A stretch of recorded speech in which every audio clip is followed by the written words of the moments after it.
Hola, ¿qué tal? Qué gusto saludarles justo en la esquina emblemática de 23 y 12 aquí en la capital cubana, bien cerca del ICAIC, del cine Charlie Chaplin, del Centro Cultural Fresa y Chocolate, sin duda algunos centros de mucha vida histórica y cultural para nuestra región latinoamericana. Comenzamos hoy, Sala A, nuestro programa de historias del cine, de la vida y algo más, un programa dedicado especialmente a los premios Oscar. Solo por Telesur, ya comenzamos. El cine documental se apoderó de Santiago de Cuba durante la 23ª edición del Festival Santiago Álvarez In Memoriam. Desafiando las dificultades actuales, el evento logró reinventarse, trasladando las proyecciones de las salas tradicionales directamente al corazón de las comunidades. El festival reafirmó la vigencia de Santiago Álvarez, el legendario creador del noticiero ICAIC, cuya obra sigue siendo un referente imprescindible para el cine latinoamericano. Con una selección de más de 150 obras, el programa combinó proyecciones digitales con foros teóricos de alto nivel. Esta edición tuvo una carga emotiva y política especial al celebrar el centenario de Fidel Castro y los 80 años de Lázara Herrera, pilar fundamental y alma del festival. El evento se consolidó como un diálogo entre las memorias del sur, conectando la historia con el presente. Además, Santiago de Cuba se convirtió en el epicentro de un intercambio cultural internacional con el respaldo de la Embajada de Vietnam, país al que se rindió tributo. Finalmente, la cita no solo fue visual, sino académica, destacando la presentación de investigaciones profundas sobre las raíces afrodescendientes esenciales para la identidad de la región. La cinematografía cubana se planta con firmeza en España con la 29ª edición del Festival de Málaga. Jorge Perugorría presentó su película Neurótica Anónima, denunciando las crisis y asfixias que se vive en Cuba por la escasez de combustible, advirtiendo que el bloqueo y la presión económica de Estados Unidos busca colapsar a la isla caribeña. Por su parte, el director Pavel Giroud inyecta suspenso con el estreno de Comandante First, un thriller de espionaje ambientado en la Cuba de los años 70. La mirada joven llega con el documental de María Sala Franca, explora el alma habanera a través del sonido. El certamen también vibró con Argentina en la escena, con el estreno mundial de La verdadera historia de Ricardo III, de Marcelo Piñeiro. El director del festival, Juan Antonio Vigar, destacó el talento infinito de la región, reafirmando a Málaga como un puente natural para la producción iberoamericana, que hoy desafía las fronteras tradicionales en el cine. El Festival Internacional de Cine de Valdivia abrió oficialmente su convocatoria 2026, invitando a realizadores de todo el mundo a postular sus obras cinematográficas. Con la apertura de la película Un calendario incompleto, la cual es una coproducción venezolana, que con una duración de 77 minutos que desentierra un tesoro musical de 1980, grabado por el coro de la Universidad Central de Venezuela para la OPEP, sirviendo como video ensayo y registro histórico de ese momento. La cineasta Sanaz Sorabi conecta la riqueza petrolera con las luchas políticas de Palestina y el mundo árabe, cerrando una trilogía documental que pone bajo la lupa la memoria visual de los recursos naturales. Con esta elección, el FIC Valdivia refuerza su apuesta por el sur global, buscando historias que hablen de descolonización y resistencia. El certamen se llevará a cabo del 12 al 18 de octubre, consolidándose como el epicentro del cine ensayo en la región. Y después de este repaso por las noticias más relevantes, nos vamos a nuestra sección habitual en el set. Y es que las técnicas en un audiovisual pueden sorprendernos, incluso lo hacen muchas veces, pero las historias con identidad logran captar más nuestra atención en el cine. Y es que no solo es ejecución, también es emoción compartida que nos define. Ahora vamos a ver la esencia de esos relatos que han dejado una huella imborrable en nuestra memoria colectiva.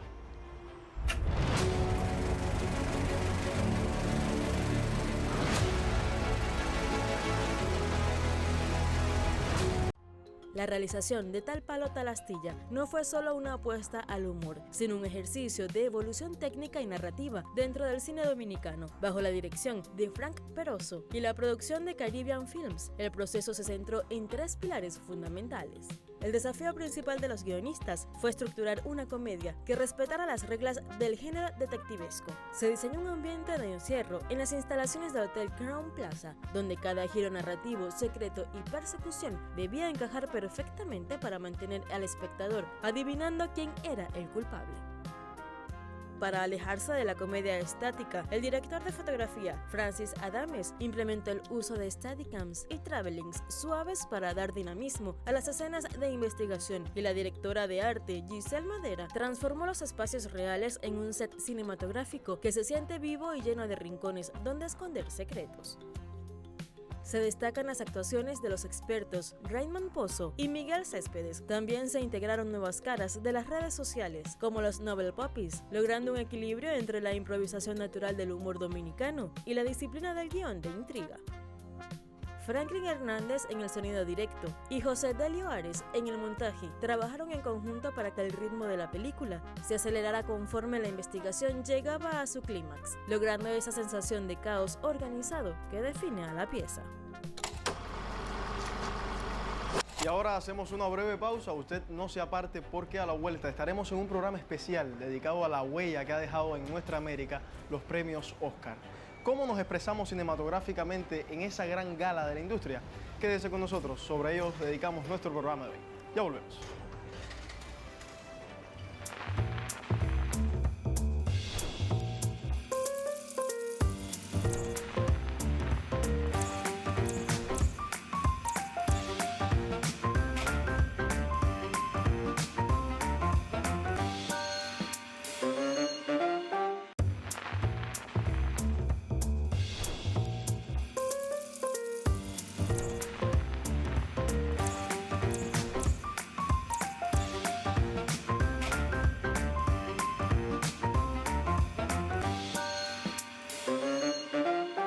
Y estamos de regreso con más de Sala A para la señal de Telesur. Más allá del glamour, ¿qué temas de Latinoamérica logran llegar a la academia? ¿Se premian historias de resistencia y realismo social o solo aquellas que encajan en los estereotipos de Hollywood? Las respuestas ante estas interrogantes se las mostramos a continuación. El cine latinoamericano que logra cruzar la frontera hacia la Academia de los Oscars vive en una tensión constante entre la autenticidad y la expectativa del mercado global. Si bien el efecticismo de la alfombra roja es la cara visible, los temas que logran posicionarse suelen seguir patrones específicos que oscilan entre el realismo social crudo y la estilización de la tragedia.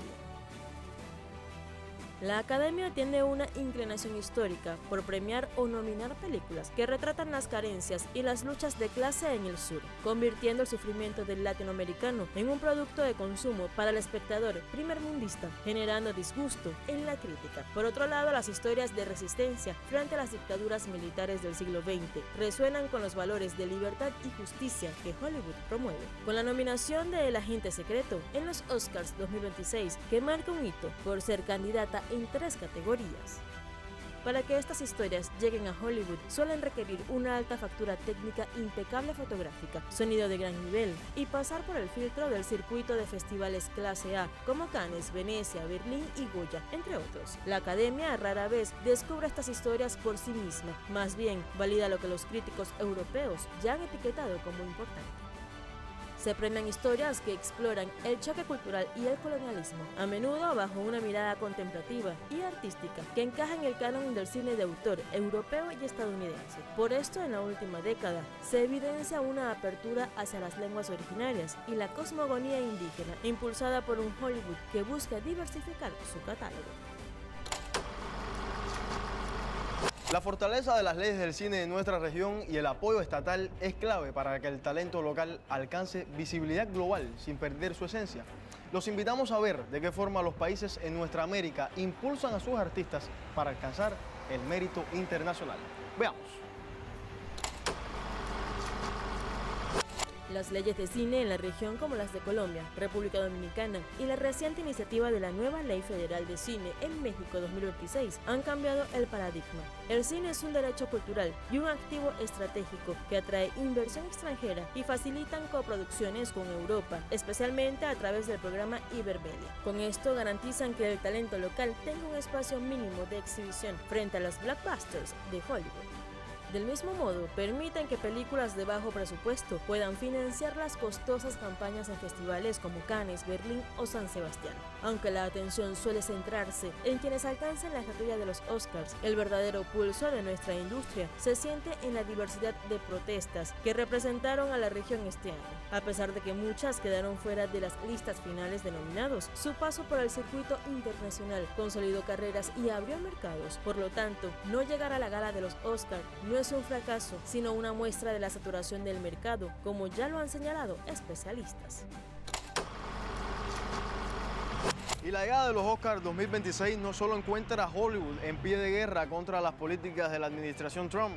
La industria llega fracturada por un conflicto que ocurre a miles de kilómetros, pero que ha levantado un muro infranqueable en las colinas de Los Ángeles. Estamos hablando del genocidio en Gaza, a la que se suma una nueva agresión en la República Islámica de Irán. Vamos a ver quiénes son esos artistas que se han manifestado en contra de los crímenes de lesa humanidad ejecutados por Israel y las políticas del presidente Trump.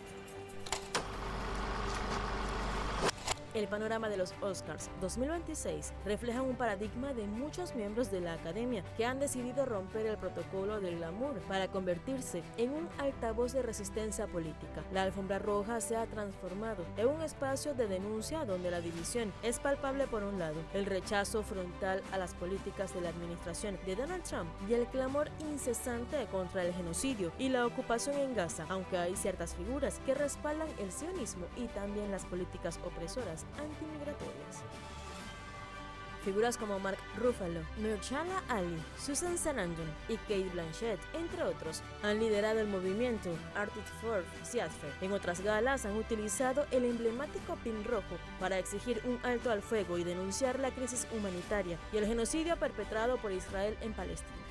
El regreso de Trump al poder ha reactivado un activismo que critica las restricciones migratorias y los recortes a la libertad de expresión, marcando un clima de guerra fría entre el progresismo que reside en Hollywood contra el actual inquilino de Washington. En respuesta, miles de cineastas han firmado compromisos para no colaborar con instituciones que consideran cómplices de la ocupación y de las acciones genocidas, emulando las históricas protestas contra el apartheid sudafricano. En 2026, el cine no solo compite por estatuillas, lucha por definir su integridad ética en un mundo fracturado, demostrando que el silencio ya no es una opción para los grandes nombres de la pantalla global, mientras la directiva liderada por Bill Kramer y Janet Young han mantenido una línea oficial que prioriza la neutralidad y la seguridad, aunque esto ha generado fricciones internas.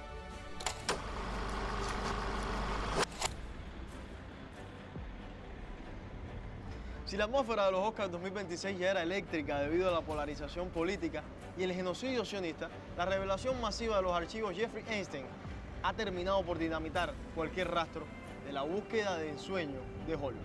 Les propongo ver el siguiente material que preparó nuestro equipo de cómo esto afecta directamente las narrativas de las películas nominadas y también los artistas favoritos de la crítica en los premios de la Academia. Veamos.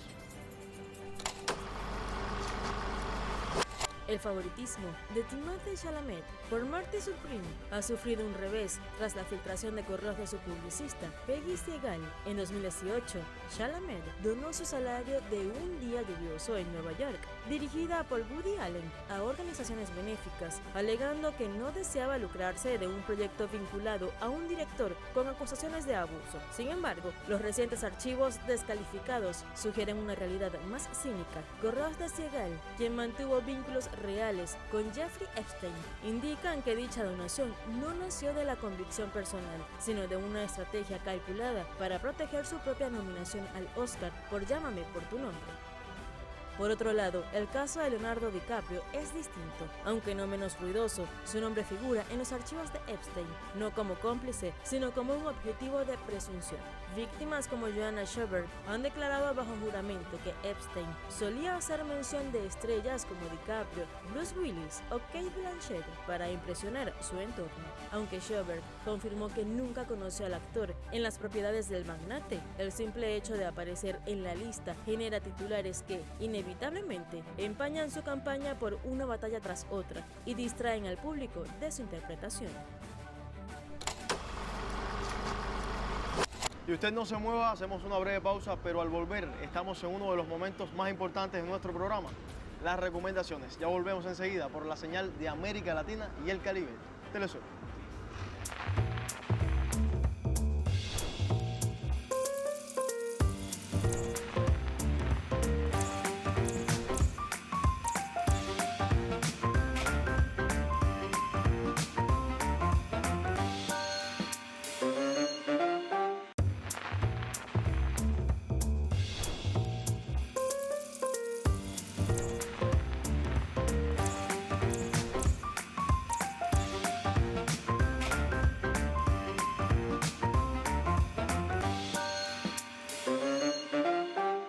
Y estamos de vuelta con más de Sala A para la señal de Telesur. De inmediato nos dirigimos a las recomendaciones.